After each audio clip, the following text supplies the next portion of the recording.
Ayan mga paps, dagdag tips sa mga nagmumotor. Huwag nyong hayaan na ang yung motor ay walang battery. Or wala na, hindi na kumakarga ang battery. Umaasa na lang ang yung makina sa stator, sa regulator. Ito ang mangyayari. Yan. Sunog. Yan ang nagsasacrifice lahat ng ilaw mo, lahat ng accessories, mga ilaw, kung anong ilaw, busina. Yan. Kasi wala siyang katulong, walang imbak.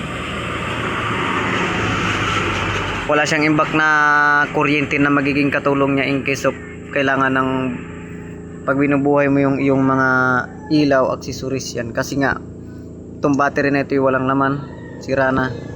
Ito nangyari, sira. Palit stator mga paps. Rossi 100.